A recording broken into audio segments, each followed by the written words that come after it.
Hello viewers, today we are here to discuss and understand the necessity felt by the policymakers to bring a stringent act, that is NDPS Act. Basically, drug abuse is a complex phenomena which has varied social, cultural, biological, geographical, psychological and economic aspects. The abuse of drugs primarily depends on the kind of drugs being taken by the abuser, the personality of the individual and the addict's immediate social and economic environment. Disintegration of the traditional joint family system, absence of cohesiveness within the family, limited attention of parents on children where both parents are working, decline of moral values, etc., processes of industrialization, urbanization, globalization and migration have led to social control, learning and individual vulnerability to the stresses and strains of modern life, which may ultimately culminate to drug addiction. Narcotics, drugs and psychotropic substances have several medical and scientific uses. However, they can be used and abused and trafficked also. India's approach toward narcotics, drugs and psychotropic substances is enshrined in Article 47 of the Constitution of India, which mandates that the state shall endeavor to bring about prohibition of the consumption except for medical purposes of intoxicating drinks and of drugs which are injurious to health. The same principle of preventing use of drugs except for medicinal and scientific uses were also adopted on 3 international conventions on drug related matters, that is Single Convention on Narcotics Drugs 1961, Convention on Psychotropic Substances 1971 and the UN Convention against illicit traffic in narcotics, drugs and psychotropic substances 1988. India has signed and ratified these 3 conventions. India's commitment to prevention of drugs abuse and trafficking predates the coming into force of the 3 conventions. The Narcotics, Drugs and Psychotropic Substances Act 1985, which is in short also called NDPS Act, was framed taking into account India's obligation under the 3 UN conventions as well as Article 47 of the Constitution mentioned in para 1 above. This act prohibits, except for medical or scientific purposes, the manufacture, production, trade, use, etc. of narcotics, drugs and psychotropic substances. The government's policy has thus been to promote their use for medical and scientific purposes while preventing their diversion from licit sources and prohibiting illicit traffic and abuse.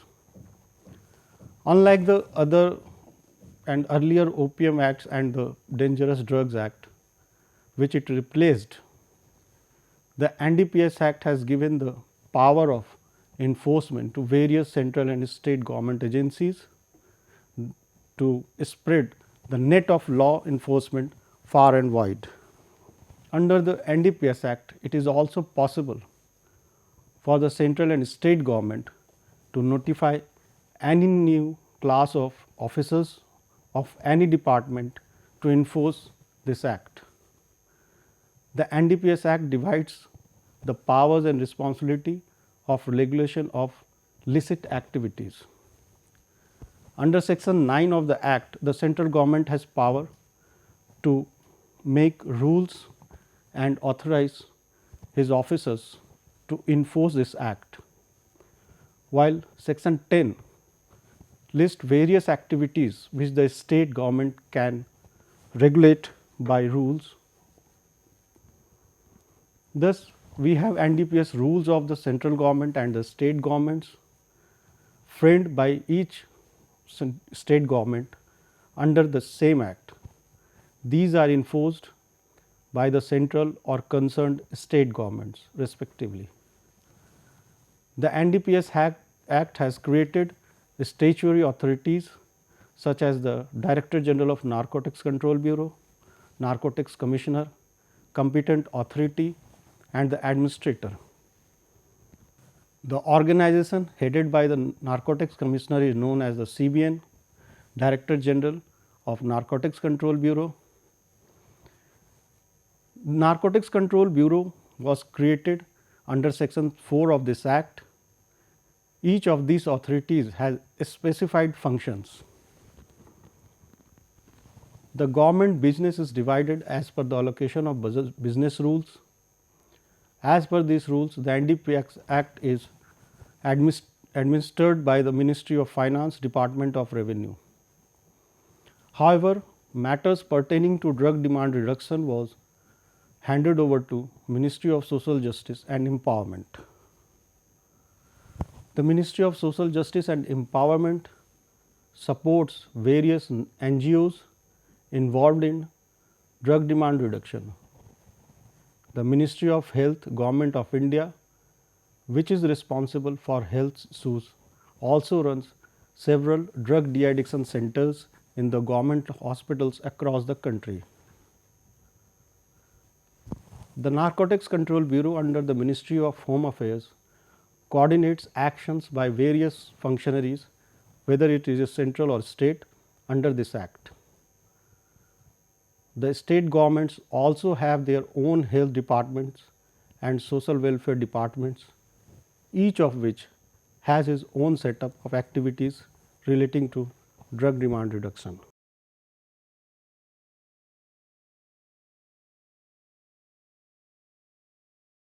Hello viewers, today I will discuss about the various provisions related to prohibitions and punishments under NDPS Act.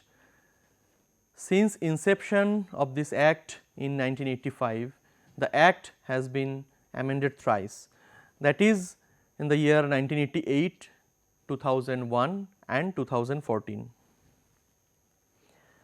As on date, there are few agencies empowered under NDPS Act 1985 in our country. In central government, the empowered agencies are Narcotics Control Bureau under Ministry of Home Affairs, Central Bureau of Narcotics under Ministry of Finance, National Investigating Agency, Customs, Directorate of Revenue Intelligence, Central Goods and Services Tax or CGST, which is earlier known as Central Excise, and Central Economic Intelligence Bureau.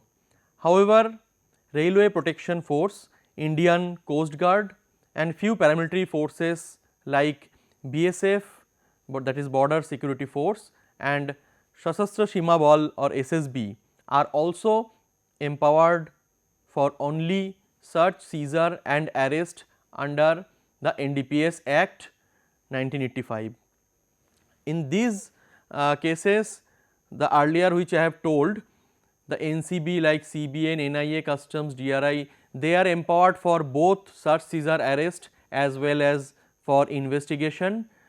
But these paramilitary forces and this RPF and Indian Coast Guard, they are not empowered for doing any investigation under this act.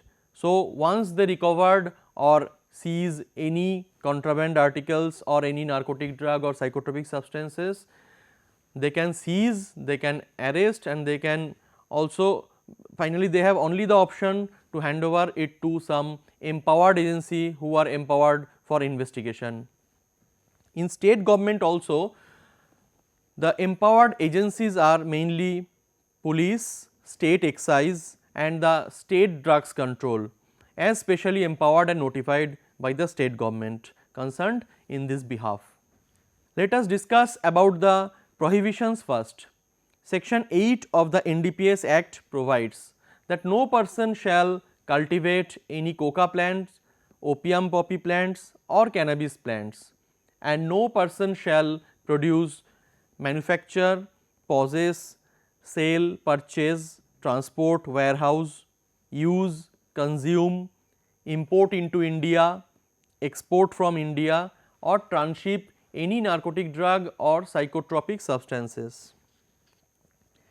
According to section 8A, which is very important, and Act also prohibits the certain activities relating to properties derived from the offence. It provides that no person shall convert or transfer any property knowing that such property is derived from an offence committed under this Act, or conceal or disguise the true nature, source, location, disposition of any property knowing that such property is derived from an offence committed under this Act. Even a person, if knowingly acquire, possess or use any property which was derived from an offence committed under this Act, has violated the law and liable to be punished. Government of India also notified the precursor chemicals which are frequently used for preparation of illicit manufacture of drugs as controlled substances. Presently in India, 23 such substances are notified as controlled substances. Out of these 23, there are 7 precursor chemicals as well as the controlled substances comes under the purview of NCB, and there are stringent provisions for violation of any kind of offence with related to these 7 substances, and all these 23 substances are controlled for its import and export. So, for export and import purpose, the things and the process are basically governed by Central Bureau of Narcotics. Now, for an example of this controlled substance like acetic anhydride. Acetic anhydride has vast uses in painting and dyeing industries, whereas at the same time acetic anhydride is used as precursor chemical for preparation of illicit heroin. The Act also imposed restriction over external dealings of any narcotic drugs and psychotropic substances.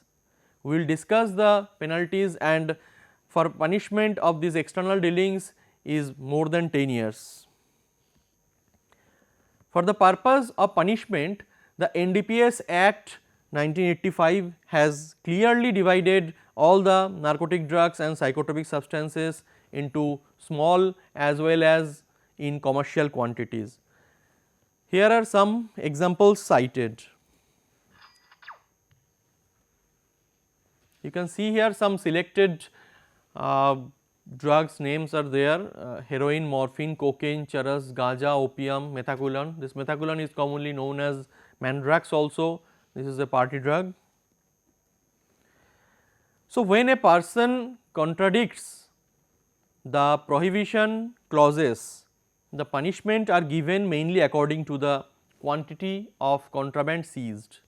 For example, in small quantity cases, rigorous imprisonment for a term which may extend to 1 year, or fine which may extend up to rupees 10,000, or with both.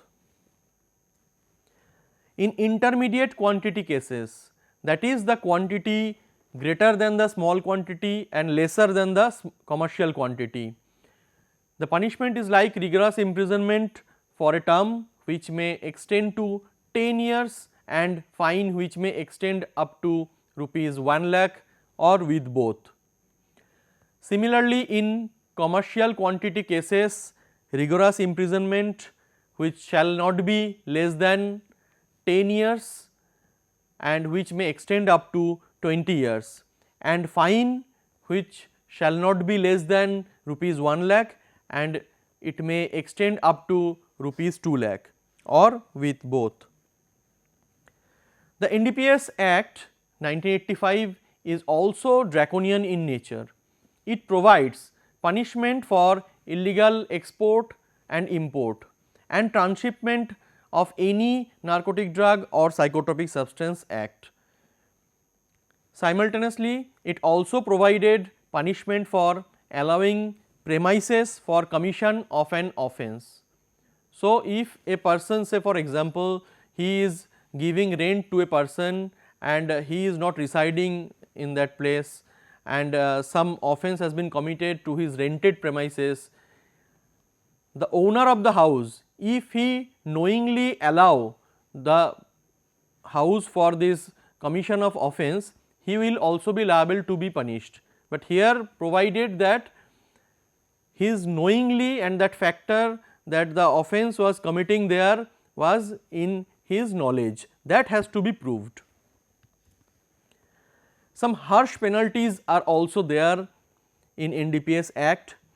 Basically for embezzlement of opium, we have seen this thing where the cultivators get license for the licit cultivation of opium, then the external dealings as I have already discussed, and for financing illicit traffic and harboring offenders under section 19, section 24 and section 27A respectively. The act is again stringent for attempts to commit offences, abatement and criminal conspiracy as well. Sometimes we have concept that an addict can possess a minimum quantity of drugs for his or her consumption, but this is completely a wrong concept. In this regard, section 27 speaks about the punishment for consumption of any narcotic drug or psychotropic substance. For consumption of cocaine, morphine and heroin, for these three kinds of drugs, rigorous imprisonment will be up to 1 year or with fine of rupees 20,000 or with both. For consumption of any other narcotic drug or psychotropic substance except those three, cocaine, morphine and heroin, the rigorous imprisonment shall be up to 6 months or fine up to rupees 10,000 or with both. The Act also provides death penalty for the repeat offences under section 31 capital A. Furthermore, on the one side this Act strengthened the hands of the drug law enforcement officers by empowering them with the power of search, seizure and arrest without warrant, and at the same time section 64 capital A provides immunity from prosecution to addicts volunteering for treatment. However, proviso is there that the said immunity from prosecution may be withdrawn if the addict does not undergo the complete treatment for de-addiction. All the drugs after seizure are usually sent to Central Forensic Science Laboratory, that is CFSL, Central Revenue Control Laboratory, that is CRCL, comes under customs, or the State Forensic Science Laboratory of the state concerned for chemical analysis. The Act mandates the duties of the landholders and government officers to give information of illegal cultivation of opium poppy, cannabis plant or coca plant. So, if a government officer or a landholder does not inform the local authority regarding any illicit cultivation of this plant, he will be liable to be punished under this Act. There is also the power of the empowered department's gazetted officer and the magistrate to attach those crops which are being cultivated illegally. Further, the Act provides for punishment of vexatious entry, search, seizure or arrest and failure of officers in duty or his connivance. This act basically applies to the empowered government officials who will do this with malified intentions. This act also speaks about the provisions for forfeiture of illegally acquired property. However, these properties may be in the name of any relative or associate of the offender. So, just start with this forfeiture of property. This part basically applicable to those offenders. There are 4 kind of offenders against whom this chapter will be applicable. The first category will be those offenders who have been convicted for a term which is 10 years or more by any court of law. And the second category will be those offenders who have been convicted for the similar offence in any other country by any court of law. The third category will be that this chapter will also applicable against the person against whom the preventive detention order under Pitt NDPS Act has been invoked or issued by the competent authority. And the fourth category is that this chapter will also applicable against the person against whom the warrant of arrest for offences punishable for more than 10 years is issued by any court of law. So, this is in brief the applicability. Now, which property will be covered under this chapter or for financial investigation? The property may be of movable or immovable in nature. Like movable properties, for example, it can be cash, it can be jewelries, it can be vehicles, and for immovable properties it can be bank account, it can be land or building also. So, once the investigating officer identified and traced out the properties, whatever it may be movable or immovable, he has to issue the seizing or freezing order, and after issuing that seizing or freezing order, the IO of the case will send the same within 48 hours to the jurisdictional competent authority. Competent authority on receipt of the said seizing or freezing order along with justification of that property, that the property has been derived from the illegal money which has been obtained through commission of that offences, they will give the opportunity of hearing as per the natural justice, and after hearing and within 30 days of the receipt of the said seizing and freezing order, it will either confirm or it will stand release the property. And once the property is seizing or freezing is confirmed, it will be forfeited only after the conviction is there in the case for 10 years or more. So, to identify the property, we have to keep in mind the property will not include any ancestral property, and the property will cover up to 6 years from the date of commission of offence, that is the date of arrest, we usually take it the date of arrest, and that 6 years will be counted only, not beyond that.